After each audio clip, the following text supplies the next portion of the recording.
बिस्मिल्लाहिर्रहमानिर्रहीम। ये शान रमज़ान है। आज यौम पाकिस्तान है। आज 27 रमज़ान है। और ये जुमला जो बज़ाहिर मैंने बड़ी आसानी से कह दिया है, और आज हम सब के चेहरों पर इस जुमले के सुनते ही एक तबस्सुम, एक मुस्कुराहट, एक शुक्र की फीलिंग्स आती हैं। तो ये बात बड़ी आसानी से मैंने कह दी, लेकिन ये सफ़र इतना आसान नहीं था जितना आसानी से बस मैंने सिर्फ ये बात कह दी। इस सफ़र का आगाज़ कब हुआ?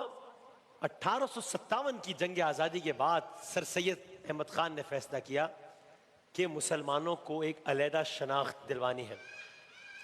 ये सफ़र आगे कब बढ़ा? जब मुसलमानों ने फैसला किया कि एक जमात जिसका नाम मुस्लिम लीग हो, इस हवाले से तश्कील दी जानी है। इस सफ़र में रूह कब डली?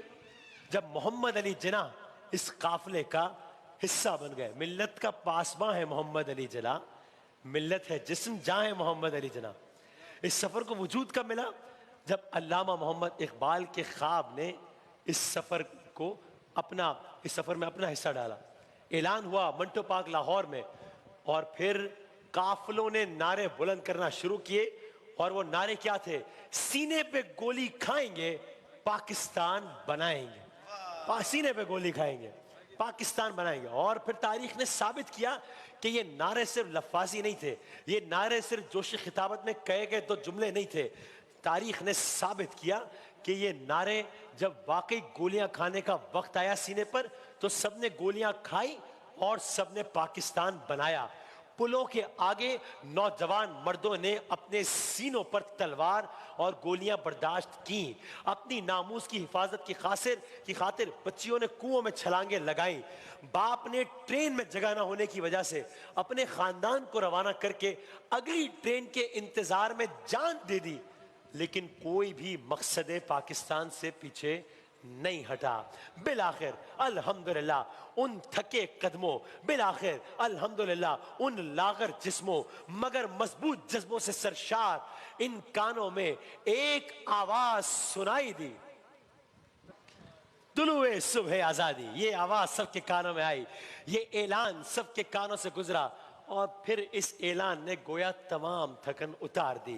इस ऐलान ने गोया तमाम लागर जिस्मों को तवाना कर दिया। इस ऐलान ने गोया हिजरत के मसाइब के जख्मों की तकालीफ को हल्का कर दिया। लोग अल्लाह अकबर की सदाओं में सजदारेज हो गए। सबने यक ज़बान होकर अल्लाह ताला का शुक्र अदा किया। तो ये सब सुनने में तो बड़ा अच्छा लगता है, लेकिन बर्रे सगीर की दो हिस्सों में तकसीम की कीमत, बर्रे सगीर की दो हिस्सों में तकसीम की कीमत, एक अंदाजे के मुताबिक, मुख्तलिफ मोहतात अंदाजे, मुख्तलिफ अलग अलग अंदाजे हैं, एक अंदाजे के मुताबिक इस तकसीम की कीमत 20 लाख के करीब लोगों के खून से अदा करने पड़े। कहीं 5 लाख आता है, कहीं कुछ, लेकिन ये मिलियंस में मामला था। ये इतना आसानी से सब कुछ नहीं मिला। ये कीमत अदा करनी पड़ी जब 1.5 करोड़ लोगों ने या करोड़ों लोगों ने अपने घरों को छोड़कर हिजरत की। इंसान की तारीख की सबसे बड़ी हिजरत हुई। इतनी बड़ी हिजरत नहीं हुई थी इससे पहले। लाहौर स्टेशन पर लोग ट्रेनों का इंतजार करते थे, और ऐसा भी होता था कि जब ट्रेन स्टेशन पर पहुंच जाती थी तो पूरी ट्रेन में कोई एक आदमी भी जिंदा नहीं होता था। ट्रेन पहुंच जाती थी, लेकिन वो ट्रेन लाशों से भरी हुई होती थी। और ट्रेनें किस अंदाज में जाती थी, किस बेसरो सामानी के आलम में सारे लोग उन ट्रेनों पर बैठ के अपने वतन की खातिर अपना सब कुछ छोड़कर उन ट्रेनों में रवाना हो रहे थे। इस अंदाज में 1 लाख से जायद खवातीन को अगवा किया गया, नामूस पामाल हुई। और ये खवातीन है जिनकी अक्सरियत आज तक घरों को ना मिल, अपने घर वालों को ना मिल सकी। अंग्रेज ने एक अलग मामला यह था कि साजिश के तहत तमाम जो खजाना था, हथियार था, रिसोर्सेज थे, वो सब भारत के कब्जे में देकर पाकिस्तान को मुआशी लिहाज से तबाह करने के लिए, बर्बाद करने के लिए कोई कसर नहीं छोड़ी थी। यहां तक हमने पढ़ा किताबों में कि उस दौर में पाकिस्तान में दफ्तरों में काम करने वाले लोगों के पास कागजात को जोड़ने के लिए पिंस तक नहीं थी, क्योंकि इस तरीके से वसाइल की अनफेयर डिस्ट्रीब्यूशन हुई थी।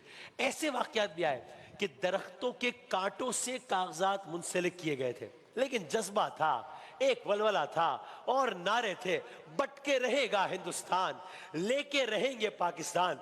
पाकिस्तान का मतलब क्या? ला इलाहा इल्लल्लाह। तो मकामी लोगों ने उस वक्त अपनी बिसात से बढ़कर आने वालों की खबरगिरी की। हाल ये होता था कि बस अचानक एक इत्तला आती थी कि भाई भारत से या हिंदुस्तान से ट्रेन आ गई है, और फिर क्या होता था, लोग अपने घरों में पकी हुई हांडियां उसी हालत में उठा उठाकर स्टेशन की तरफ दौड़ते थे। मेरी जाती तौर पर बात हुई ऐसे लोगों की जो कि उस वक्त उम्र के बहुत, जो उस वक्त बहुत कमसिन थे, तो वो कहते हैं कि हमें बस इतना याद है कि बस घर पर खाना वगैरह पक रहा होता था, और अगर कोई आवाज़ आती थी कि भाई ट्रेन आ गई है, ट्रेन आ गई है, तो बस अम्मी हमें कहती थी जो भी खाना जैसा भी जितना भी बना हुआ होता था, अम्मी कहती बस ये खाना लो और भागो स्टेशन की तरफ, और हम सब जो है वो खाना लेके स्टेशन की तरफ दौड़ पड़ते थे। ये सब कुछ हुआ है इस आज़ादी को पाने के लिए। लोग दौड़ते भूखे प्यासे। तारीख ने ईसार और कुर्बानी की ऐसी दास्तानें नहीं देखी होंगी। मकामी लोगों ने आने वालों को अपने माल जायदाद का भी हिस्सा दिया, भाइयों की तरह मदद की। इस तरह बना पाकिस्तान, इस तरह आई 27 रमज़ान, इस तरह आई 14 अगस्त। तो मैं और आप, आज की नस्ल सिर्फ तारीख से वाकिफ़ है, लेकिन उन लोगों में से आज भी बेशुमार लोग मौजूद हैं जिन्होंने अपनी आंखों से पाकिस्तान को बनते देखा है। वो उसकी कदर व कीमत से वाकिफ़ है, और फिर उन्होंने ये मुल्क नई नस्ल के हवाले किया है। गोया ये कह रहे हो कि हम लाए हैं तूफान से कश्ती निकाल के, इस मुल्क को रखना मेरे बच्चों संभाल के। या गोया वो हमसे कह रहे हो कि देखो, मीर कारवां हम थे, रूहे कारवां तुम हो, हम तो सिर्फ उनवा थे, असल दास्तां तुम हो, नज़्मो ज़ब्त को अपना मीर कारवां जानो, वक्त के अंधेरों में अपना आप पहचानो। सर, जहां से हमने बात शुरू की थी 1857, सर सैयद का नजरिया कामयाब हुआ, इकबाल के ख्वाब की तकमील हुई, मोहम्मद अली जिन्नाह की क़यादत में पाकिस्तान आज़ाद हुआ।